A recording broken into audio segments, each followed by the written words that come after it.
In this video, I'll show you how to solve the ALEKS problem called predicting the products of a neutralization reaction.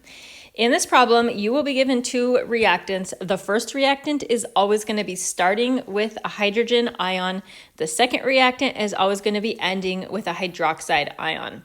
That, I do want to point out, that is not always the case in all neutralization reactions, but it is the case in this particular ALEKS problem.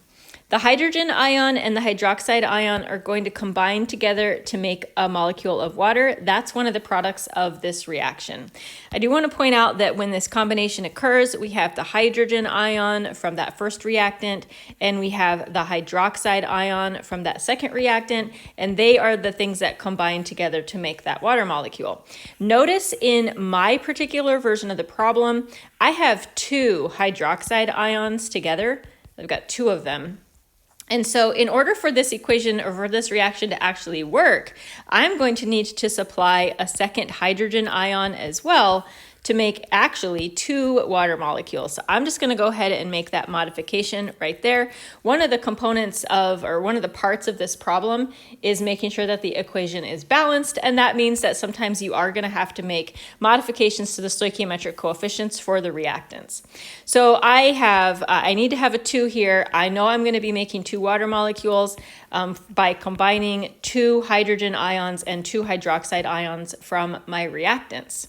The other product of this reaction is going to come from the other components of these reactants. I've got the calcium ion right there, and I've got the chloride ion as well. And paying attention to my stoichiometric coefficients, I need one calcium ion, and I know that I need two of those chloride ions to make my product work out, to make everything balance. When you are writing the other product of this reaction, I do want to remind you that our notation, our conventional notation for ionic compounds, is that we write the cation first and the anion second.